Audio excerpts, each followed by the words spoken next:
18 mars 1984 à Abidjan, en Côte d'Ivoire, lorsque la bande à Théophile Abega, capitaine de cette belle génération, donnait au Cameroun sa toute première étoile continentale en venant à bout du Nigeria en finale sur un score de 3-1. Une 14e édition de la Coupe d'Afrique des Nations de football disputée en terre ivoirienne à la suite du... Elle allait être effective à partir de janvier 2003.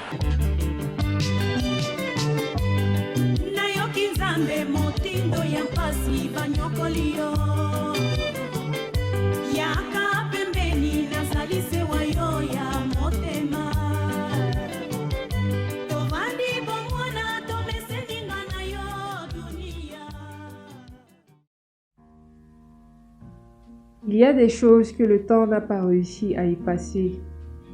Dans nos rues, entre les klaxons et les rires d'enfants, une tradition continue de vivre, discrète, presque oubliée de ceux qui vont trop vite.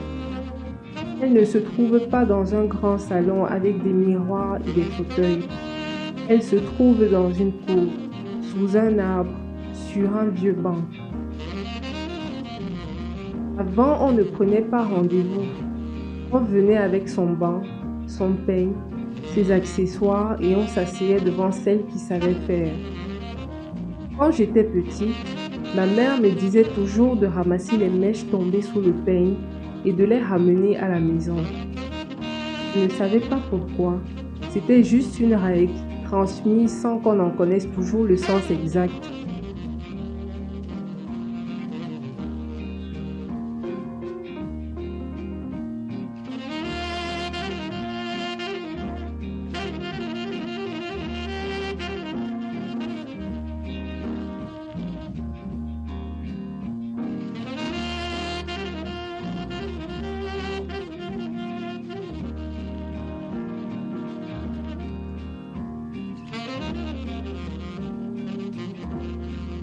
Chez nous, une coiffure n'a jamais été un simple choix esthétique. Autrefois, la façon dont une femme portait ses cheveux pouvait en dire long sur elle. Si elle était mariée, quel métier elle exerçait, quelle région ou quelle communauté était la sienne. Les cheveux parlaient presque autant que les mots.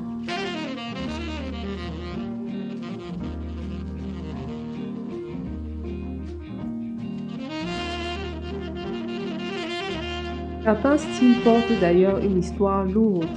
Les tresses collées au crâne, celles qu'on appelle aujourd'hui renversées ou nattes, trouvent une part de leur origine dans une période douloureuse, celle où des Africains, réduits en esclavage dans les Caraïbes et en Amérique, cachaient des grains de riz dans leurs cheveux, un moyen discret de préserver de quoi semer ou survivre, à l'abri du regard de leur maître.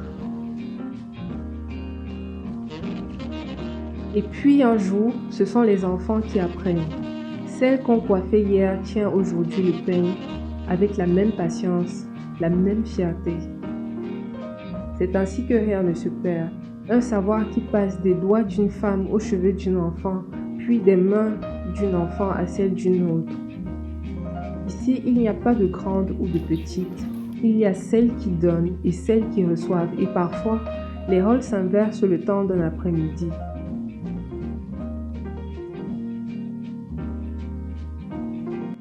Les cigarettes ou les debout étaient une coiffure que nos mamans nous réalisaient pour aller à l'école. Dans la culture africaine et au Cameroun en particulier, cette coiffure désigne le passage entre l'enfance et l'adolescence. Quand j'étais petite, ma maman avait pour habitude de me coiffer cette coiffure parce que, disait-elle, ça ne perdait pas du temps, on traçait juste et puis on tressait. C'est une coiffure qui symbolise le deuil ou la rupture dans certaines traditions. Ma maman me tresse souvent cette coiffure pour aller à l'école. Mais lorsque je lui ai demandé la signification de ceci, elle m'a répondu que c'était les esclaves qui se tressaient ça pour se retrouver, pour retrouver les chemins afin de s'enfuir. Le soleil baisse, les tresses sont finies. Elles resteront assises encore un peu, pas parce qu'il reste quelque chose à faire, mais parce que ce moment-là, on n'est jamais pressé de le quitter.